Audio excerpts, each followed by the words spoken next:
Pattambi seat ലീഗിന് നൽകാനുള്ള നീക്കത്തിൽ പാലക്കാട് കോൺഗ്രസിൽ അമർഷം.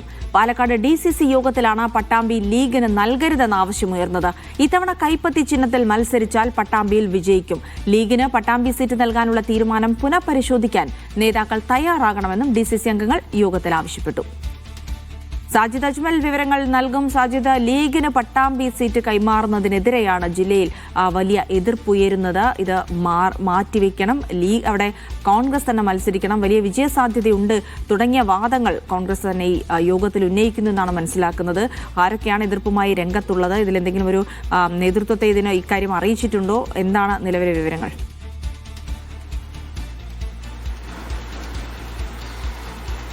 ജിൽസി, പട്ടാമ്പി സീറ്റിനായി മുസ്ലിം ലീഗ് നേരത്തെ തന്നെ ആവശ്യം ഉന്നയിക്കുന്നുണ്ട്, അവകാശവാദം ഉന്നയിക്കുകയും ചെയ്യുന്നുണ്ട്. ലീഗ് മുന്നോട്ട് വെക്കുന്ന ഒരു ഫോർമുല എന്ന് പറയുന്നത് കഴിഞ്ഞ തവണയാണ് അധിക സീറ്റ് ചോദിച്ചതിന്റെ പേരിൽ പട്ടാമ്പി സീറ്റ് നൽകിയത്. പട്ടാമ്പി സീറ്റിൽ ലീഗിന് വിജയ സാധ്യതയില്ല, കോങ്ങാട് സീറ്റ് നൽകിയത്. കോങ്ങാട് സീറ്റിൽ വിജയ സാധ്യതയില്ലെന്നും അതുകൊണ്ട് കോങ്ങാട് സീറ്റ് കോൺഗ്രസ് ഏറ്റെടുത്ത് പട്ടാമ്പി മുസ്ലിം ലീഗിന് നൽകണമെന്നാണ് പറയുന്നത്. ഈ പട്ടാമ്പി സീറ്റിൽ നിയമസഭാ മണ്ഡലത്തിൽ മൊത്തത്തിൽ നോക്കുമ്പോൾ അത് ഈ മുസ്ലിം ലീഗിന്റെ ജനപ്രതിനിധികളാണ് കൂടുതൽ ഉള്ളത് എന്നും മുസ്ലിം ലീഗ് അവകാശപ്പെടുന്നു.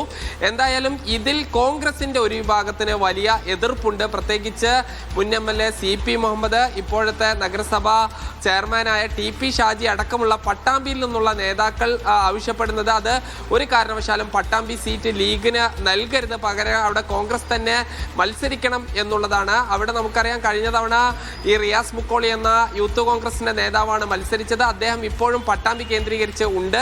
TP ഷാജിക്ക് മത്സരിക്കണമെന്ന താല്പര്യം അദ്ദേഹത്തിനുണ്ട്. ഇങ്ങനെ നിരവധി നേതാക്കൾ പട്ടാമ്പിയിൽ തന്നെ ഉണ്ടാകുമ്പോഴാണ് ഈ ലീഗിന് നൽകാൻ ഉദ്ദേശിക്കുന്നത്. അത് ഒരു കാരണവശാലും അംഗീകരിക്കില്ലെന്നാണ് പറയുന്നത്. DCC യോഗത്തിൽ വലിയ പ്രതിഷേധം ഇത് സംബന്ധിച്ച് ഉയർന്നു. കോൺഗ്രസ് നേതൃത്വത്തോട് ഇത് സംബന്ധിച്ച് ഒരു കത്തായി തന്നെ നൽകണമെന്നും ഈ DCC നേതൃത്വത്തിന്റെ വികാരം അറിയിക്കണമെന്നുള്ളതാണ് ഭൂരിഭാഗം നേതാക്കൾ ആവശ്യപ്പെട്ടത്. നാളെ എന്തായാലും ജില്ലാ UDFന്റെ യോഗം നടക്കുകയാണ്. ഈ യോഗത്തിൽ ഈ കോങ്ങാട് സീറ്റ് കോൺഗ്രസ് ഏറ്റെടുത്ത് അവിടെ പട്ടാമ്പി സീറ്റ് മുസ്ലിം ലീഗിന് നൽകണമെന്നൊരാവശ്യം ഈ മുസ്ലിം ലീഗ് ഉന്നയിക്കും.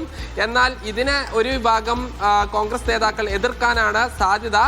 ഈ കോങ്ങാട് സീറ്റിൽ ഇപ്പോഴത്തെ സാഹചര്യത്തിൽ കൈപ്പത്തി ചിഹ്നത്തിൽ മത്സരിച്ചാൽ അവിടെ വിജയം ഉറപ്പാണ് എന്നുള്ളതാണ്. ഈ മുതിർന്ന കോൺഗ്രസ് നേതാവായ KA തുളസി അവിടെ മത്സരിപ്പിക്കണം എന്നൊരു ആവശ്യവും ഉണ്ട്. അങ്ങനെ ഈ കോങ്ങാട് സീറ്റ് ഏറ്റെടുക്കണമെന്ന ആവശ്യമുള്ള VK ശ്രീകണ്ഠനെ പോലെയുള്ള ഈ പ്രധാനപ്പെട്ട കോൺഗ്രസ് നേതാക്കളും ഉണ്ട് എന്നുകൂടി നമ്മൾ മനസ്സിലാക്കേണ്ടതുണ്ട്. ജിൽസി.